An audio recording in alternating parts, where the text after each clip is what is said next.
Here today with Erik Razzo, has been a friend of mine, a longtime partner. Let's just jump right into it for sake of time. So for the viewers that are going to be watching, why did your parents spell your name wrong? It's E-R-I-K. Give me that. I mean, they don't like you. They don't know how to spell correctly. It might be a mixture of everything. They don't like me. I don't know. They didn't know how to spell. Okay. A mixture of them. All right. I love it. Probably they didn't like me as much. All right. I got that one. my parents did.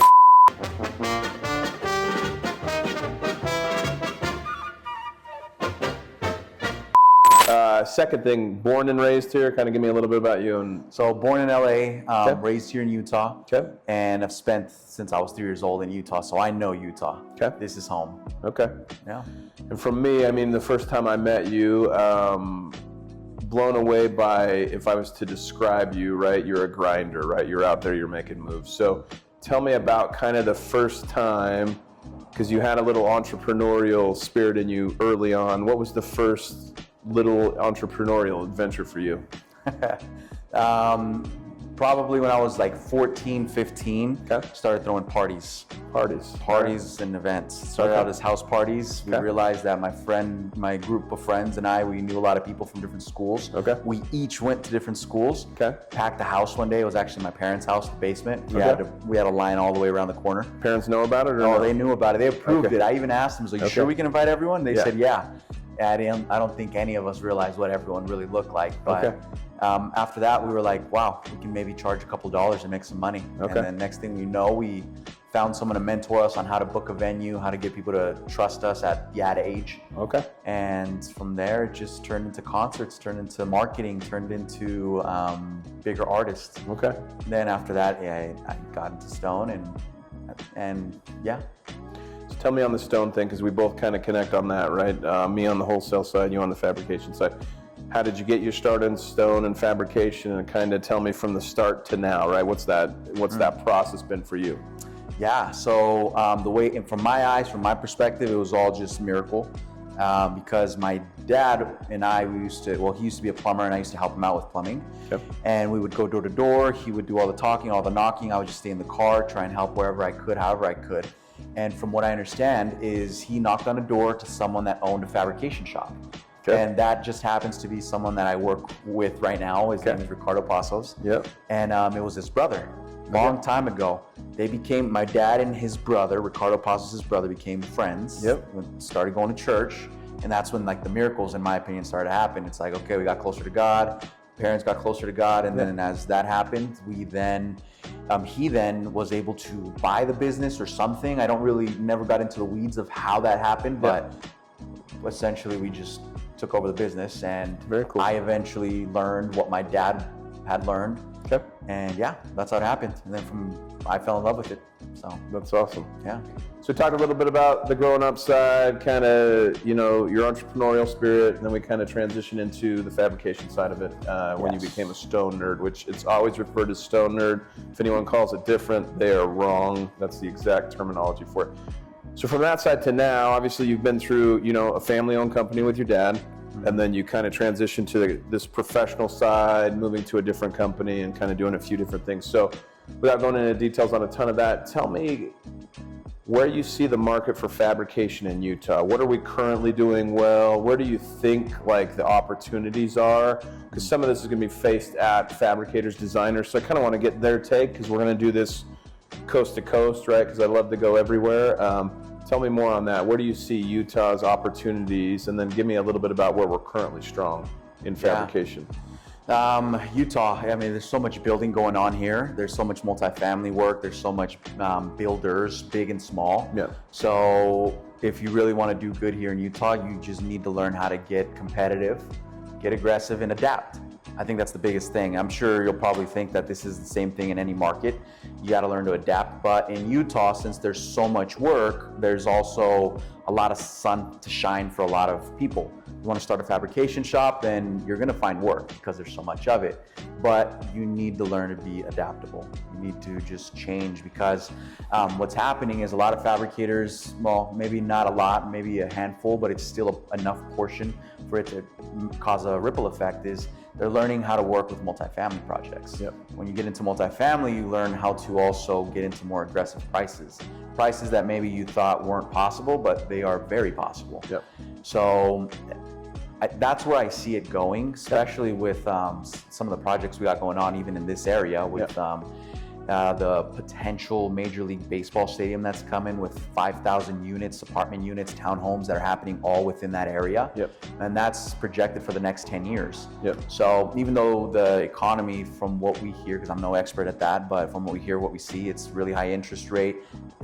Sales aren't going as crazy as maybe we would like to. Yep. However, in apartment and commercial industry, they're still building a lot and they're not slowing down. Yep. So there's a reason why maybe Gail Miller and her, company are still aiming for 5,000 units. Yep. Something's gonna happen. So that's what I feel is important to know as a fabricator, and also what will help you become better. Yeah. Hope that kind of answers it. Yeah, that's great. So on that, a follow-up question, because that's been kind of this interesting trend that I've seen as we've gone, coast to coast, and I talk with fabricators. One of the things that I see is there are a couple reasons for multifamily, whether they've been in it or they're currently in it. Mm-hmm. And typically it's one of three answers, right? So the first answer is, yes, I've done it and we got burned, right? Mm-hmm. And it's a variable, most of it's about the same thing though. They had the wrong partner, just didn't know how to do it the correct way, didn't know how to do the measurements where they had a little bit of give and take because no walls are perfect, right? So that's the first one. The second one is that they did and they didn't like it, right? For whatever reason, right? The pay schedule, any of that kind of stuff. So really not able to manage their cash flow to the multifamily project. And then the third one is that they just don't know where to start, right? Mm-hmm. Those are kind of the three answers that we have. But it's interesting your take on that for Utah, because I've definitely seen that, but I've seen that nationwide, it's better to build vertical than, horizontal. You're seeing a lot more of these units, go up in each major metro. Mm-hmm. And for fabricators, and again, for anyone that's watching this, if you're wanting more information, obviously we'll give you some details to email. But we'd like to see more people getting into that side of it. Yeah. On your guys' end, there's always the options, right? I love to hit the good, better, best, right? Good is that import, right? Hey, they can go to Vietnam. A little bit more challenging on the import side now, right? But you can go to these other countries and get some good quality product if you know how to do it. Then you've got kind of the domestic cut to size factories, right? And then you have this third tier, which is the best option to get it quick, but the pricing is always more expensive, which is to go to a shop like Creative, right? And essentially have the product delivered. They cut it to your specifications. They're templating by unit most likely. What's your preference? I mean, where do you see the most opportunity? Is it all three? Do you guys prefer one over the other? What's your take on that? My personal take is there's opportunity in all of them. Since we have a fairly large fabrication shop, pretty lean, very lean in my opinion, it allows us to help people that import but don't have install resources. Okay. It also allows us to maybe help them with the fabrication. Okay. And then if they have the install resources, then they go install. Okay. Or if they need it all, surprisingly enough, if we find the right partners that we want to work with, we can get as aggressive usually on as if it was import. Okay. So for me, in my eyes, there's opportunity in all three of those. Okay. How close to import so rough percentage, right? How close are you to an import cost, right? Is it 20? Because we get that hit a lot. Hey, I can't afford it. But give me kind of a percentage from what you've seen. How close are you from domestic or your local shop to an import cost? Depending on what state's watching this, it's obviously going to be different, but sure. I'm going to just give a percentage just to say, Yeah. But maybe 5, 10. Really? Maybe less. Yeah, we're getting close. Yeah, I don't want to say exact numbers, but we can get there. Okay. And so that's where creative can help a lot. If you do these kind of projects, you're an investor, you are a builder, you are a GC, we really can. But what we're looking for is the anyone, because it could turn into just not the right relationship. Yeah. That's when the opportunities go the way you don't want to. That's when you have the experience that maybe drives you away from certain markets. But if you find the right partners, you'll always have a great experience, and that takes patience. So yeah, we can get close. Love that. On the next one here, so obviously love the multifamily side. True passion for me is the high end, right? Have a lot of partners in that and have had them for a long time. Stone Gallery is really based on that concept, right? Can we get a really white glove, high touch service in Utah for designers that are, you know, maybe out of state, maybe they have these really high end projects, can't spend a lot of time. Do these resources match up? So love that part of the business.